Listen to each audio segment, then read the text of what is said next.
De l'extérieur, on a tendance à se dire que tous les nomades sont pareils. On peut travailler en voyageant, on le fait, peu importe la durée, etc. Les nomades sont pareils. Mais quand on se penche sur le sujet, ou alors qu'on devient nomade, on remarque qu'il y a des énormes différences entre les types de nomades. Je t'explique tout dans cette vidéo, je t'explique les différents types de nomades, comment ils fonctionnent, qui ils sont. C'est parti!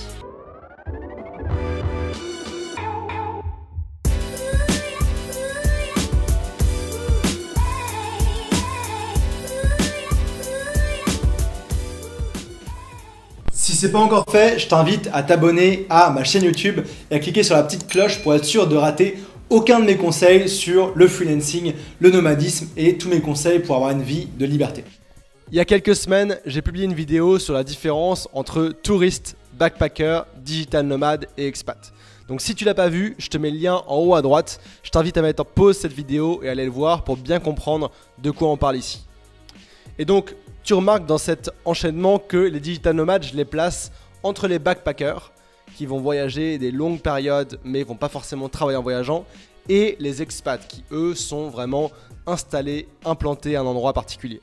Et donc c'est important parce que tu vas voir, il y a 3 types de digital nomades que je vais te montrer dans cette vidéo. Le premier type de nomade, c'est le nouveau nomade ou ce que j'appelle aussi le chien fou. C'est quelqu'un qui vient de devenir nomade, qui a un monde de possibilités et de pays à visiter, qui a envie de tous les faire rapidement et qui est en train de le faire, ou en tout cas qui a le plan de le faire. Et donc ce genre de personnes-là, ils veulent profiter à fond. Donc ce qu'ils font, c'est qu'ils travaillent. Ils essaient de travailler on va dire et ils essaient de bouger toutes les 3 jours, toutes les semaines parce qu'il y a tellement de choses à visiter, il y a tellement de monuments, etc. Ils partagent leur journée entre visite le matin, travail l'après-midi ou visite et activité la journée, travail le soir ou peu importe. Ils essaient de tout enchaîner dans la même semaine et voilà, c'est intéressant parce qu'ils visitent pas mal de choses, mais ça devient aussi très vite frustrant.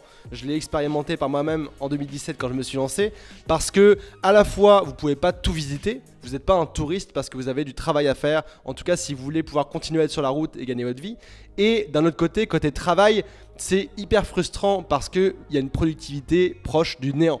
Impossible de visiter, bouger, travailler en même temps. Parce que quand on fait ça, il faut travailler, ok ? Bien sûr, il faut parfois trouver l'endroit depuis lequel travailler, pouvoir s'y mettre, etc. Moi, je crois beaucoup au principe du deep work, de se mettre des grandes périodes et à fond dans le travail, donc ça, un peu compliqué.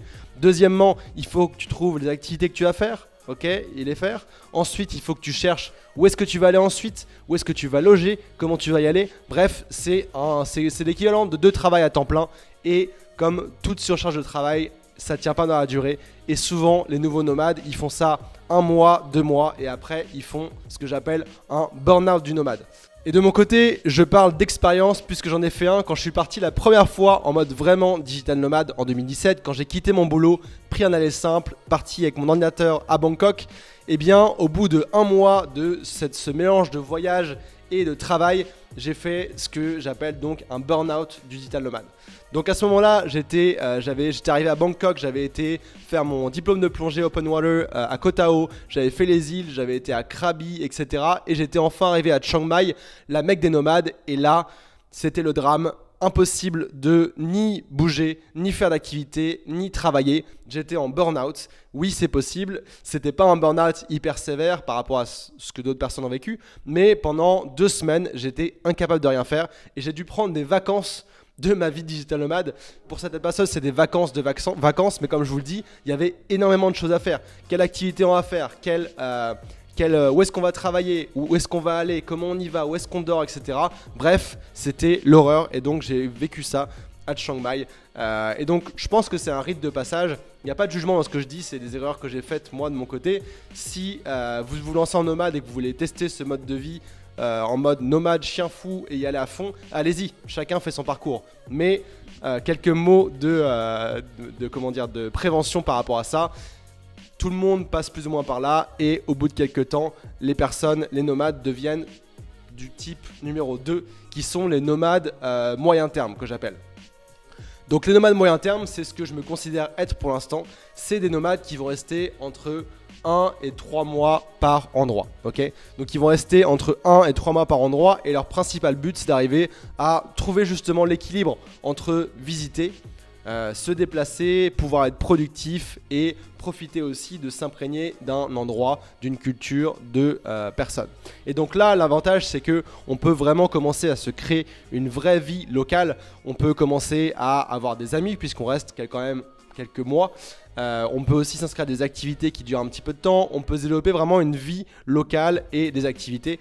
Et personnellement, je considère ça beaucoup plus intéressant aussi de ce côté-là, du côté culture, visite, etc. L'idée là, c'est que vous pouvez par exemple travailler votre semaine classique, peut-être vous faire une balade à midi pour visiter ou en fin d'après-midi et faire des road trips le week-end. Par exemple, ce week-end, de mon côté, je suis basé donc à Playa del Carmen, mais je vais à Bacalar pour le week-end pour découvrir.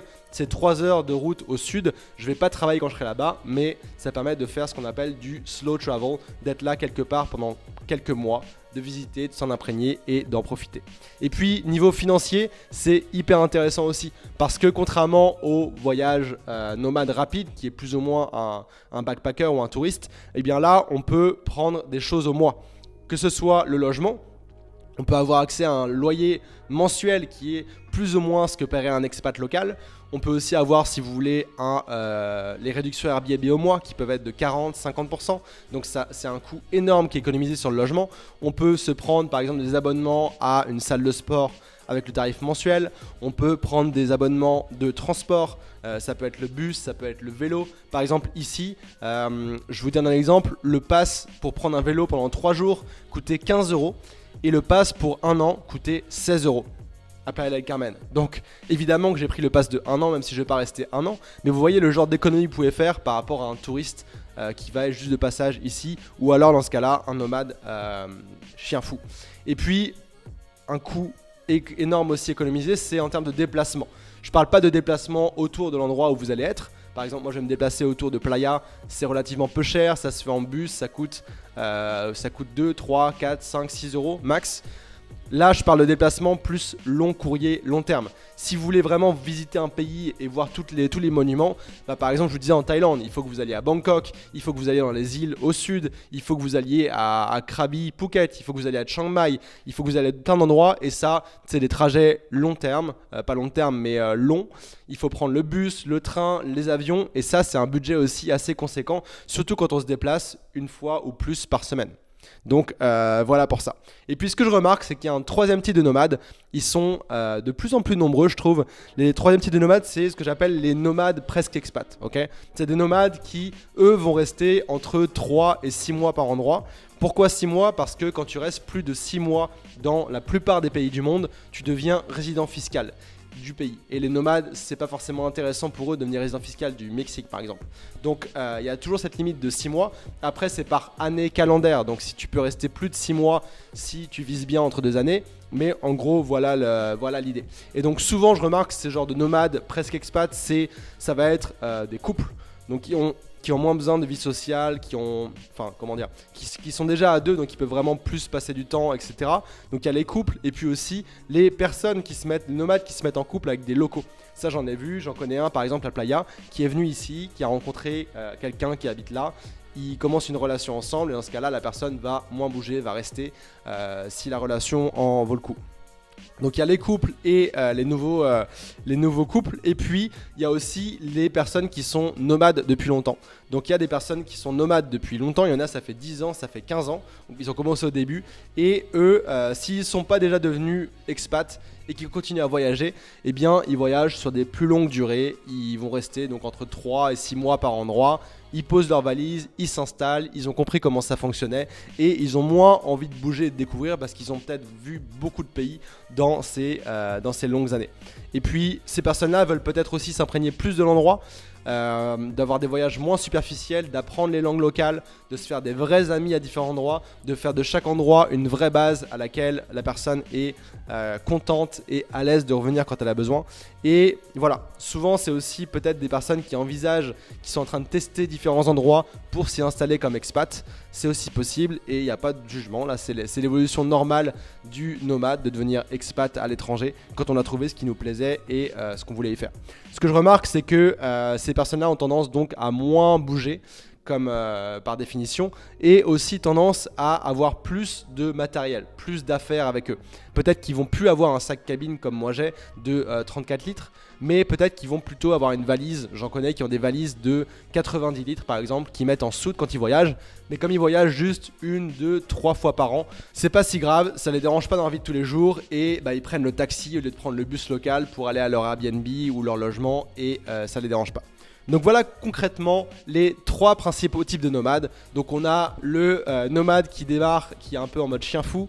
On a le nomade équilibre, comme moi je suis, qui essaie de trouver le bon équilibre entre bouger et être productif. Et on a les nomades presque expats qui eux sont bien implantés quelque part, voyagent moins souvent et ont tendance à devenir expat à ce niveau-là de leur développement. Donc voilà, dis-moi toi en commentaire, j'aimerais bien savoir si tu es nomade, dis-moi en commentaire quel type de nomade tu penses être. Et si tu n'es pas encore nomade, dis-moi quel type de nomade tu penses devenir quand tu te lances. Ça m'intéresse pas mal de savoir ça. Si tu as aimé cette vidéo, je t'invite à me laisser un pouce pour me l'indiquer et que je fasse plus de vidéos dans ce style-là. Si c'est toujours pas fait, je t'invite aussi à t'abonner à ma chaîne YouTube et à bien cliquer sur la cloche de notification pour être sûr de rater aucun de mes conseils sur le freelancing, le nomadisme digital et plus généralement la liberté.